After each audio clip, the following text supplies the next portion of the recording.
अंजनानंदनं वीरं जानकीशोकनाशनं कपीसमक्षहन्तारं वन्दे लङ्कां भयङ्करम्। असानन्दमानन्दवने वसन्तम् आनन्दकन्दं हतपापवृन्दं वाराणसीनाथमनाथनाथं श्रीविश्वनाथं शरणं प्रपद्ये। श्री विश्वनाथो विजयतेतराम। नमस्कार मित्राणी, जय विश्वनाथ, हर हर महादेव। कल के वक्तव्य में हमने स्नान विधि के प्रकल्प को जाना। आज उसी स्नान प्रकल्प विधि के अंतर्गत कुछ अवशिष्ट भाग बचे हुए हैं, आज उसको भी चर्चा करेंगे।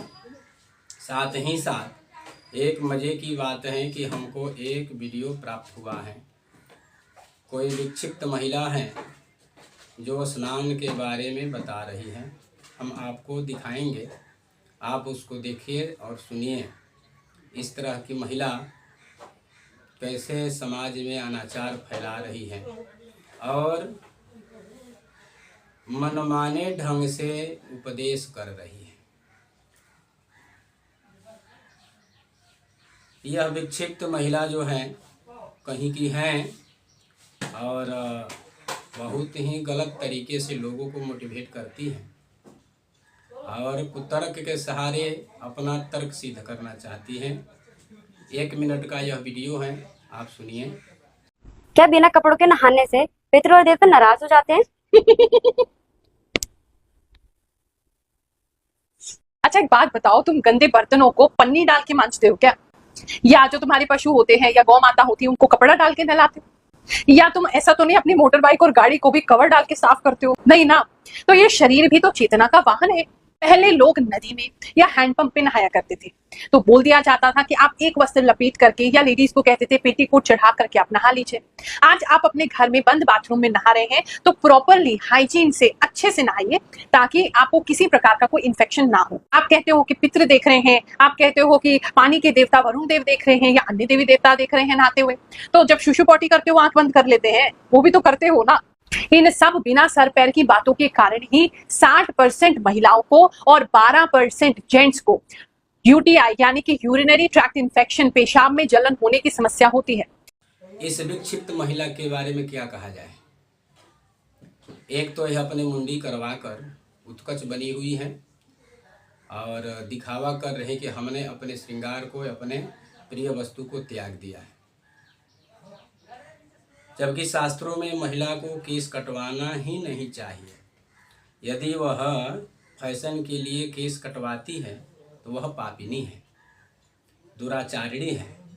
दुराचारिणी इसलिए कि शास्त्रीय आचार परंपरा को भंग करके, नारी धर्म के आचार को भंग करके स्वेच्छाचार करना ही दुराचार है। शास्त्रों में स्त्री और पुरुष दोनों के लिए प्रायश्चित का विधान किया गया है, परंतु पुरुष और स्त्री के प्रायश्चित में कुछ अंतर है। यदि स्त्री अपना स्वयं प्रायश्चित करना चाहे तो उसके लिए पराशर जी का वचन देखना चाहिए। पराशर जी कहते हैं, वपनम नैव नारीणां नानुव्रज्या न कुत्रचित् न गोष्ठे शयनं तासां न वासरिं गवाजिनं। नारियों के लिए वपनम नैव नारीणां, वपनम नारियों के लिए वपन नहीं है, मुंडी करना लिखा नहीं है। पराशर जी मना कर रहे हैं। नानुव्रज्या, वह संन्यास भी नहीं ले सकती हैं, संन्यास का अधिकारिणी नहीं है। और न गोष्ठे, किसी प्रकार के गोष्ठी आदि में भी जाने के लिए उनको मना है, किसी गोष्ठी नहीं कर सकती। न वासरिन गवाजिनम, वह किसी प्रकार के मृग चर्म आदि धारण नहीं कर सकती। प्रायश्चित के बारे में कहते हैं, सर्वत्रैव हि नारीणां शिरसो मुंडनम स्मृतम। नारियों के लिए जो मुंडन कहा गया है, सर्वत्र, सभी जगह, सर्वस्व, सभी नारियों के लिए मुंडन के लिए स्मृति में क्या कहा गया है? स्मृतम मुंडनम स्मृतम, मुंडन कहा गया है। कैसे? तो सर्वान् केशान् समुद्धृत्य छेदयेदंगुलिद्वयम्, सभी केशों को पकड़ करके नीचे से केवल 2 अंगुल काट दें। यही उसके प्रायश्चित में विधान है। अन्यथा वह अपने केशों को मुंडन तो दूर कटवाना भी नहीं चाहिए। पुरुष के लिए संपूर्ण प्रायश्चित में संपूर्ण केशों का परित्याग करना पड़ता है, लेकिन स्त्रियों के संपूर्ण प्रायश्चित में भी केवल 2 अंगुल काटने को कहते हैं पराशर जी। दूसरी बात, इस विक्षिप्त महिला ने कहा कि बर्तन धोते समय क्या कोई बर्तनों पर पन्नी डालकर बर्तन धोता है क्या, या और भी इस तरह के कुतर्क उन्होंने दिए। तो इसका उत्तर है, वैसे तो मर्यादित हम उत्तर देंगे। जब बर्तनों को व्यवहार में लेते हैं, सुन लीजिए श्रीमती महोदया, जब बर्तनों को व्यवहार में लेते हैं, जैसे भोजन बनाना, भोजन करना, भोजन देना या लेना, या कहीं से किसी प्रकार का व्यवहार आदान प्रदान करने के लिए, या किसी सामग्री खरीदने या खरीदवाने के लिए, लाने के लिए, दूध दही घी आदि जो बर्तन देते हैं, तो क्या पन्नी डालकर देते हैं कि वैसे ही बर्तन लटका कर लिया जाता है? उसी तरह आप भी बर्तनों के सदृश जिस तरह पन्नी डालकर नहीं मांजा जाता, पन्नी डालकर व्यवहार में नहीं लिया जाता, तो क्या यह तर्क आपका सही है कि स्त्रियों को भी बिना वस्त्र के कहीं भी जाना, व्यवहार करना चाहिए? ऐसा यह तो अपराध है। समाज में तो दुराचार बढ़ जाएगा इस तरह के वक्तव्य से, इस तरह की शिक्षा देने से। तो स्त्री को निर्वस्त्र कभी भी, पुरुषों को भी अगर स्नान करना हो, पुरुष हो या नारी हो, बाल वृद्ध अबोध जो हैं उनको छोड़कर, जिनको अपना होश ही नहीं है, अशक्त हैं, रोगी हैं, पीड़ित हैं, तो उनको इस तरह का दोष नहीं लगता। अगर कोई विक्षिप्त हो और नंगे स्नान कर रहा हो, मर्यादा नहीं जान रहा है, तो इस परिस्थिति में उसको दोष नहीं देना चाहिए। लेकिन जो ज्ञानविद हैं, ज्ञानवान हैं, स्त्री पुरुष का भेद जानते हैं, शास्त्रों के बारे में जानते हैं, व्यवहार, हर प्रकार के व्यवहार जानते हैं, नीति निपुण हैं, प्रबुद्ध हैं, तो नर हो या नारी हो, उनको कभी भी नंगा स्नान नहीं करना चाहिए। इस प्रकार के कुतर्क से तो समाज में दुराचार बढ़ता ही चला जाएगा। एक स्त्री के वस्त्र हरण करने के कारण कितने वीर योद्धा वीरगति को प्राप्त हो गए, मारे गए, द्रौपदी। तो इस तरह के कुतर्की ज्ञान समाज में न परोसिए महोदय, नहीं तो समाज में अनाचार बढ़ जाएगा। तीसरी बात कह रही है कि कोई देवता या पितर देखता है क्या, अर्थात इनको यह भान नहीं है कि देवता पितर भी अप्रत्यक्ष रूप से हमारी निरीक्षण करते हैं, हमें देखते रहते हैं। इनको कम से कम अपने से प्रबुद्ध जनों के पास बैठकर, विदुषी नारियां भी हैं, आज भारत में विदुषी नारियां भी हैं, विदुषी नारियों से बड़े बड़े संत विद्वान महंत आदि हैं, उद्भट विद्वान हैं, बहुत से ज्ञानवान लोग हैं। कम से कम उन लोगों से तो शास्त्र के बारे में समझ लेना चाहिए कि नारी धर्म क्या है। नारी धर्म के बारे में आपको सबसे पहले समझ लेना चाहिए, तब किसी को शिक्षा देना चाहिए। नारी शिक्षा देना नारियों का भी कर्तव्य है कि वह नारी धर्म की रक्षा करें, नारी मर्यादा की रक्षा करें, और नारी धर्म की जितना हो सके उतना नारी धर्म की शिक्षा प्रदान करें, सबको जागरूक करें। तो शास्त्रों में कहा गया है कि हमारे एकांत में रहें या समूह में रहें, कहीं भी रहें, दिन हो या रात हो, कहीं भी रहें, तो हमारे हर एक क्रियाकलाप के नव साक्षी रहते हैं सतत हमेशा। जैसे सूर्य सोमो यमः कालो महाभूतानि पंच च एते शुभाशुभस्येह कर्मणो नव साक्षिणः। ये हमारे सभी कृत्यों के नव साक्षी हैं। कौन कौन हैं? तो सूर्य भगवान हैं हमारे कर्म के साक्षी, सोम चंद्रमा हैं, यम देवता हैं, यमराज जो दंडाधिकारी हैं, जीवों के दंडाधिकारी हैं, कालो समय चक्र, ये जो समय चक्र जो है यह हमारे कर्म के साक्षी हैं। जैसे वार के अधिपति रविवार, सोमवार, मंगलवार, बुधवार आदि करके जो वार हैं, वार के अधिपति देवता हैं। तिथि जो है चलती है, प्रतिदिन बदलती रहती है, उन तिथि के अधिष्ठाता। नक्षत्र प्रतिदिन चांद्र नक्षत्र चलता रहता है, बदलता रहता है, तो जिस दिन जो नक्षत्र हो उस दिन उस नक्षत्र के अधिष्ठाता देवता देखते हैं। कला, काष्ठा, क्षण, मुहूर्त, लग्न, होरा इत्यादि के जो भी स्वामी हैं, ये सब हमारे सभी कृत्यों के निरीक्षण करते हैं। और हमारे शरीर में ये जो पंच महाभूत तत्व हैं, इन तत्वों के अधिष्ठाता जो देवता हैं वे तो हमारे साथ रहते ही हैं। सोते, जागते, खाते, पीते, शौच, मलमूत्र आदि हर समय ये हमारे साथ रहते हैं। और ये हमारे कर्म के साक्षी नव सूरज, चंद्रमा, यम देवता, कालचक्र और ये पंच महाभूत जो है हमारे हर एक क्रियाकलापों के दर्शक हैं, निरीक्षण हैं। ये पांचों जो देवता हैं हमारे हर एक क्रियाकलापों को देखते रहते हैं। तो इसलिए हमें कहीं भी कोई भी दुराचरण नहीं करना चाहिए। ये नवो देवता हमारे सभी कृत्यों के साक्षी सदैव रहते हैं। अतः भूल कर भी यह न समझे कि हमें कोई नहीं देख रहा है।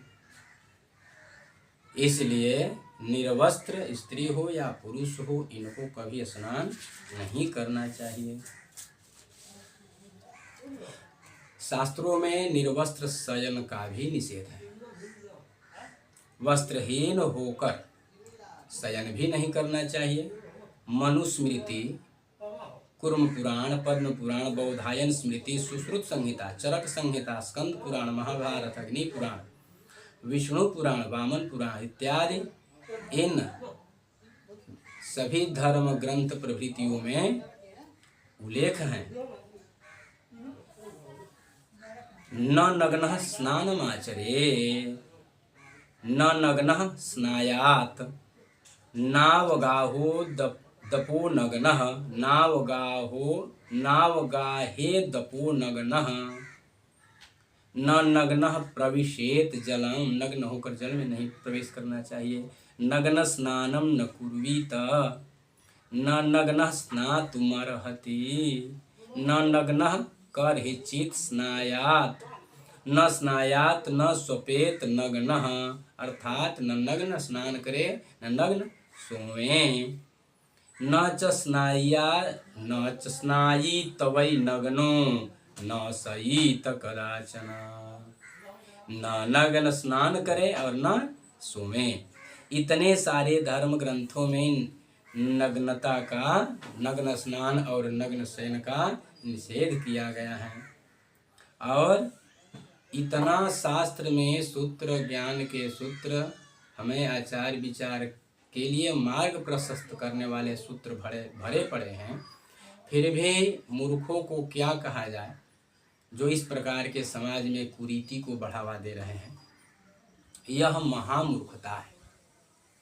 अगर किसी को हम भी हो तो हमें भी यदि किसी विषय वस्तु का सम्यक न ज्ञान हो तो हमें भी उसका उपदेश नहीं करना चाहिए। यह दोष है। यदि इस प्रकार चलता रहे, अनाचार और मनमाने ढंग से व्याख्यान चलता रहे तो देश का पतन हो जाएगा। इसलिए सभी धर्मावलंबियों को, सनातन धर्मियों को जागरूक होकर सदाचार को उत्कर्ष कराना चाहिए, सदाचार का बढ़ावा देना चाहिए। अनाचार को विनाश के लिए तत्पर रहना चाहिए, नहीं तो यह देश ही मिट जाएगा। और जब देश ही मिट जाएगा तो यह धर्म रह कर क्या करेगा।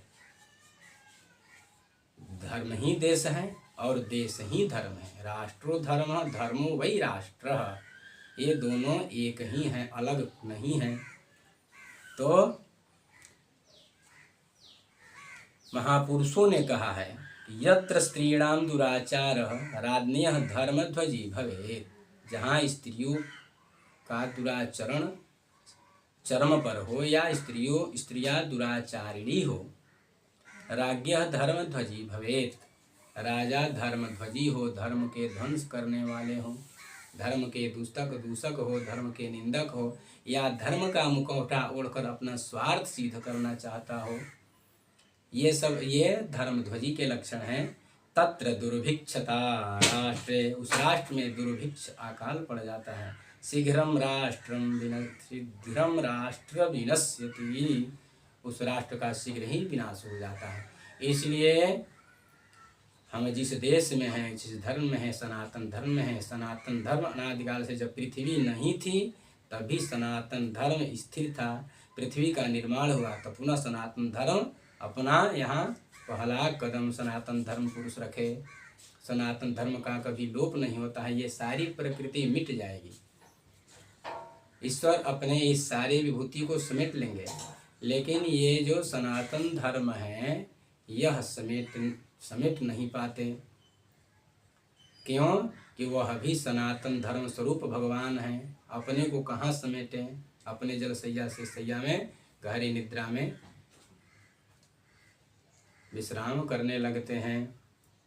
तो यत्र स्त्रीणाम दुराचारः राज्ञः धर्मध्वजी भवेत्, तत्र दुर्भिक्षता राष्ट्रे शीघ्रम राष्ट्र विनश्यति।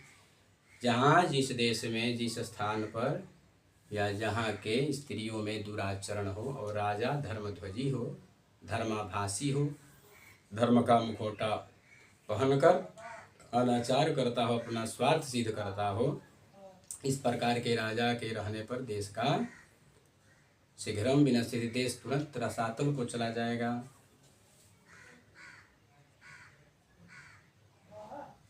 तो आगे कहते हैं न स्नायात वस्त्रहीनम च न सायीत कदाचन, आयुस्तेजो श्रियं पुण्यं हित्वा क्लेशगृहं गच्छेत्, हित्वा दुःखालयं गच्छेत्। तो आगे कहते हैं कि न स्नायात वस्त्रहीनम, वस्त्रहीन स्नान न करे, न च सायीत कदाचन, और वस्त्रहीन न सोएं। क्यों? आयुस्तेजो श्रियं पुण्यं हित्वा क्लेशगृहं गच्छेत्, हित्वा दुःखालयं गच्छेत्। जो इस प्रकार करते हैं, नग्न स्नान करते हैं या नग्न शयन करते हैं, उनकी आयु, वे अपनी आयु, तेज, श्री और पुण्य की हत्या करके क्लेश गृहं गच्छेत्। क्लेश घर क्या है? तो क्लेश ग्रह जमद्वार हैं, जमालय हैं, नरक हैं। दुखालयम, वह दुखालय है, वहाँ घोर जीवों को घोर कष्ट दिया जाता है। तो इस तरह से करने पर इस तरह का उनको फल प्राप्त होता है। अर्थात जो नग्न होकर स्नान या शयन करता है उनके ये आयु, तेज, श्री और पुण्य नष्ट हो जाते हैं, जिसके फलस्वरूप वे नरक को गिर जाते हैं। स्नान प्रकल्प की अगली उक्ति क्या है? शास्त्र कहते हैं पुरुषों को नित्य सिर से स्नान करना चाहिए। सिर छोड़कर कभी स्नान नहीं करना चाहिए। बिना सिर के स्नान करने पर देव कार्य और पितृ कार्य न करें। महाभारत में कहा गया है शिरः स्नातोऽथ कुर्वीत दैवं पितृमथापि च। बिना सिर से स्नान किए देव कार्य और पितृ कार्य न करना चाहिए। सांडिल्य स्मृति में भी सांडिल्य ऋषि कहते हैं शिरो विवर्ज न स्नायात निमज्जेता मुना सह। शिरो विवर्ज्य, सिर को मना करके या सिर को छोड़कर स्नान न करना चाहिए। वामन पुराण में कहा गया है स्नाया शिरः स्नानतया च नित्यम। वामन पुराण में भी वही कहा गया है कि सिर से स्नान करें और च नित्यम प्रतिदिन। मार्कंडेय पुराण में कहा गया है कि बिना स्नान किए कभी चंदन भी नहीं लगाना चाहिए। नानुलेपनमादद्यात् न स्नातः करहिचित् बुधैः। बिना स्नान किए तिलक चंदन आदि सेंट इत्र आदि जो है ये सब सुगंधित द्रव्य भी आभूषण पुष्पमाला आदि जो है ये सब उसी में अलंकार में आते हैं। बिना स्नान किए अलंकार भी न करें। ब्रह्म पुराण में भी ऐसा ही कहा गया है। अनुलेपनमादद्यात् न स्नातः करहिचित् बुधैः। शीत के दिनों में प्रायः लोग गर्म पानी से नहाते हैं। गीजर आदि से अपना गर्म करके जो नहाते हैं तो वह भी श्रेष्ठ है। जैसे ठंडों के दिनों में, शीत के दिनों में नहाना श्रेयस्कर है, स्वास्थ्य लाभ के लिए ठीक है। शीतकालीन सत्र में उष्ण जल से अवश्य नहाएं। उष्ण जल से नहाने पर शीत का प्रकोप कम होता है। लेकिन शास्त्र में निषेध भी किया गया है कि किन किन दिन किस किस दिन उष्णवारी से गर्म जल से न नहाएं। तो कहते हैं रविवार के दिन, श्राद्ध के दिन, संक्रांति के दिन, सूर्य संक्रांति, ग्रहण, महादान, ये ग्रहण में चंद्र या सूर्य दोनों, महादान, तुलादान आदि जो हो विविध, जैसे महादान आदमी करता है, विशेष उत्सव करता है, उद्यापन आदि। तो तीर्थ में, व्रतोपवास में, अमावस्या तिथि को, षष्ठी तिथि को तथा सूतक के काल में गर्म जल से नहीं स्नान करना चाहिए। जैसा कि बृहत् पराशर स्मृति में कहा गया है, रवि संक्रांति वारेषु ग्रहणेषु सशिक्षये व्रतेषु चैव षष्ठीषु न स्नायाद् उष्णवारिणा।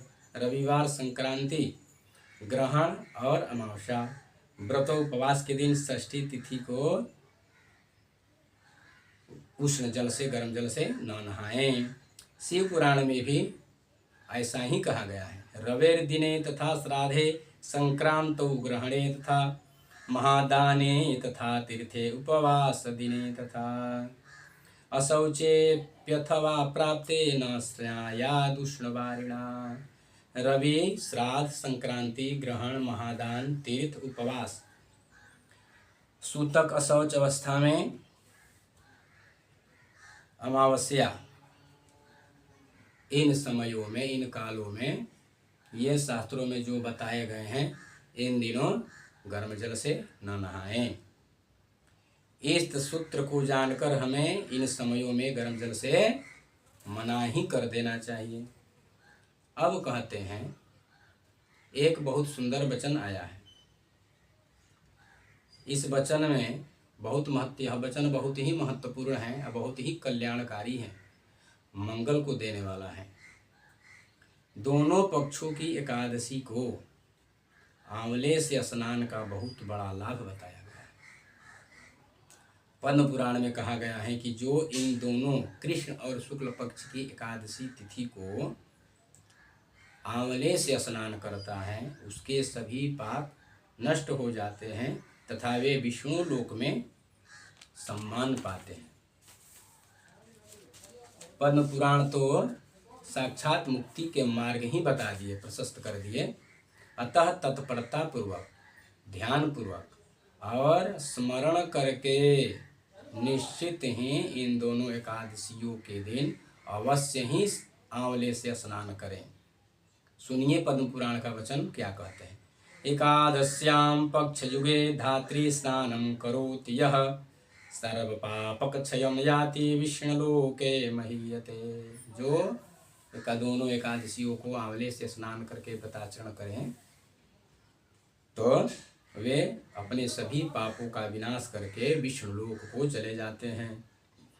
अब कहते हैं कि स्नान करके तेल नहीं लगाना चाहिए। अपना स्नान कर लिए इसके बाद से तेल लगावें तो यह उचित नहीं है। तेल में भी मना किए हैं। कौन सा तेल? तो ये विशेष करके तिल का तेल पहले लगाया जाता था, तिल की ही बाहुल्यता थी। सरसों आदि का भी मना तो नहीं है, फिर भी सरसों को भी निषेध कर दें। सुगंधित तेल लगा सकते हैं। तो ये कहते हैं कि स्नान करने के बाद सुगंधित तेल आदि छोड़ करके अन्य तेलों को न लगावें, नहीं तो स्नान का फल नष्ट हो जाता है। पुनः कहते हैं कि स्नान किए हुए गीले वस्त्रों को झटकारना नहीं चाहिए। जो स्नान कर लिए और गीले वस्त्रों को निचोड़ सकते हैं, निचोड़ दीजिए, लेकिन उसको ऐसे करके झटकारिए मत। झटकारने को मना किए हैं। कहते हैं स्नात्वा च नावमृज्येत गात्राणि सुविचक्षणः न चानुलिम्पेद स्नात्वा वासोन निर्धुने। ये कहते हैं स्नात्वा च नावमृज्येत, स्नान करके स्नात्वा च नावमृज्येत गात्राणि सुविचक्षणः, स्नान करके अपने शरीर को हाथों से ना पोछें। चानुलिम्पे द स्नात्वा, और तेल आदि का, स्नान के बाद तेल आदि का लेपन न करें। स्नात्वा वासोन निर्धुनेत, और स्नान करके अपने कपड़ों को ऐसे झटकारिए मत। ये झटकारने को मना किया है। तो कहते हैं विष्णु पुराण में न च निर्धू न, इसके बाद एक वचन और है कि स्नान के बाद अपने केशों को भी झाड़ना नहीं चाहिए, केशों को भी, बालों को भी फटकारना नहीं चाहिए। सूखे कपड़ों से उसको पोंछ सकते हैं। और यहाँ एक वचन और भी है, यदि तीर्थ आदि में स्नान करें तो शरीर को पोंछे ना, उसी तरह जैसा है शरीर से पानी टपकने दिया जाए, उसी टपके हुए जल को पितृगण ग्रहण करके तृप्त होते हैं। इसलिए तीर्थ आदि में स्नान करके, गंगा आदि किसी भी नदी को तीर्थ ही मानिए, सबसे श्रेष्ठ तीर्थ तो गंगा साक्षात तीर्थ है। गंगा नाम ही तीर्थ स्वरूप है। लेकिन ऐसे पवित्र आदि नदियों में, तीर्थों में स्नान करें तो अपने शरीर को वस्त्रों से या हाथों से न पोछें, इसका दोष है। यहाँ कहते हैं कि स्नान करने के बाद अपने गीले बालों को भी न झटकारें। न च निर्धू नयेत केशान, विष्णु पुराण। न चावधू नयेत केशान, मार्कंडे पुराण और ब्रह्म पुराण। स्नातो न केशान विधुनीत चापी, ये 52 पुराण का वचन है। न केशान ग्राण्य भी हन्यात, चरक संहिता में कहा गया है कि अपने केशों को न झटकारें, उससे टपके हुए जल को जो अधिकारी पितृगण हैं वे ग्रहण करते हैं। तीर्थ वाले जल, तीर्थ में स्नान के बाद तो उसको पोंछना भी नहीं है। उसके जल को, उस जल का भाग वो लोग स्वतंत्र रूप से अपना ग्रहण करें। पहने हुए वस्त्र जो गीले हुए हैं उससे शरीर नहीं पोंछना चाहिए। जो पहन कर स्नान किए, तो यहाँ भी उसी बात को कहते हैं कि स्नान वस्त्रेण वा पुनः, यहाँ कहते हैं कि स्नान, जो वस्त्र पहन के स्नान किए हैं उस वस्त्र से शरीर को न पोंछें। तो यहाँ भी इस सूत्र से यह सिद्ध होता है कि बिना वस्त्र के किसी को नहीं नहाना चाहिए। इसका अर्थ यह है, इससे क्या होता है कि पहने हुए वस्त्र जो है, स्नान किए हुए वस्त्र, गीले वस्त्र से शरीर पोंछने पर और हाथों से शरीर पोंछने पर क्या होता है, तो वह कुत्ते के चाटने जैसी अशुद्धि हो जाती है। जैसे आपको स्नान करके चलें, तब तक कोई कुत्ता आपको स्पर्श कर दे या सूंघ दे या चाट दे, तो आपको यह भान तुरंत हो जाएगा कि हम अब अपवित्र हो गए, तुरंत स्नान करेंगे। ठीक उसी प्रकार अपने स्नान किए हुए गीले वस्त्रों से शरीर को पोंछने पर या हाथों से पोंछने पर कुत्ते के चाटने जैसा अपवित्रता हो जाती है। इसलिए ऐसा न करें। स्कंद पुराण में कहा गया है, करेण नो विजित गात्रम स्नान वस्त्रेण वा पुनः सुरोचिष्टात् भवेद गात्रम पुनः स्नानेन शुध्यति। इस प्रकार करने से कुत्ते के चाटने जैसे अशुद्धि हो जाएगी, पुनः स्नान करने के बाद ही शुद्धता आएगी। यदि तीर्थ आदि गंगा आदि में स्नान करे तो शरीर को बिल्कुल न पोंछे, उसी तरह वस्त्र को धारण कर लें।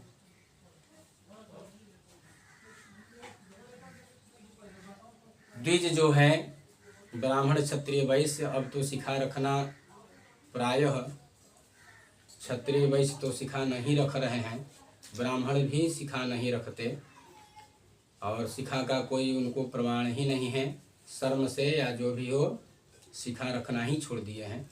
लेकिन स्नान के समय में शिखा को बांध कर ही स्नान करना चाहिए। मुक्त शिखा स्नान करने से भी स्नान का फल प्राप्त नहीं होता। इस तरह से स्नान के प्रकल्प आचार संहिता भाग आज संपन्न करते हैं। नमः पार्वती पते हर हर महादेव। जय सीताराम, जय श्री हरि।